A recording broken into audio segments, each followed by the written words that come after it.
செய்தி. மத்திய அமைச்சர் நிர்மலா சீதாராமன் தமிழகத்தில் வதந்தியை பரப்புகிறார் என்று முதலமைச்சர் மு.க.ஸ்டாலின் கருத்து தெரிவித்திருக்கிறார். இது தொடர்பான கூடுதல் விவரங்களை செய்தியாளர் பாரி கார்த்திக் வழங்கிட கேட்கலாம். வணக்கம் பாரி கார்த்திக், விவரங்களை வழங்கலாம். வணக்கம்.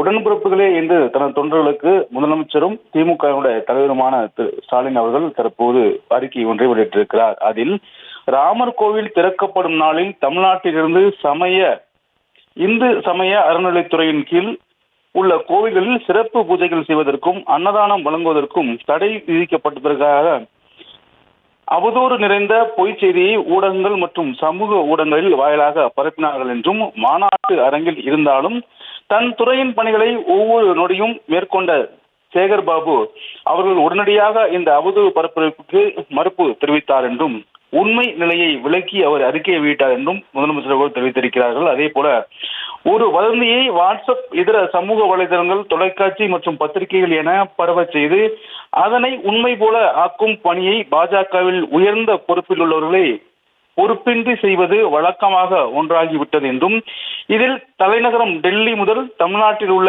பாஜகவினர் வரை யாரும் விதிவிலக்கு கிடையாது என்றும் தெரிவித்திருக்கிறார். மேலும் காஞ்சிபுரம் காமாட்சி அம்மன் திருக்கோவிலில் பஜனை நிகழ்ச்சிகளில் போது அந்த பஜனை நிகழ்ச்சிக்கு அனுமதி கோரியவர்களை காணொலி காட்சியில் எதையும் திரையிட மாட்டோம் என்று குறிப்பிடப்பட்டதன் அனுமதியை கோரியுள்ளார்கள்.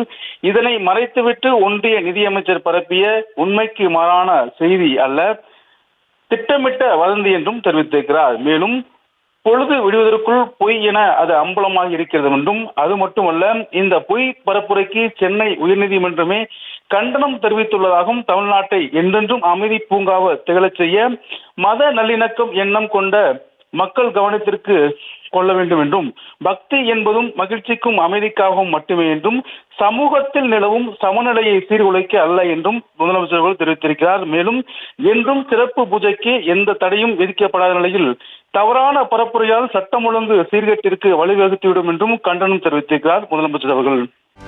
செய்திகளை உடனுக்குடனும் துல்லியமாகவும் தெரிந்து கொள்ள சப்ஸ்கிரைப் பண்ணுங்க.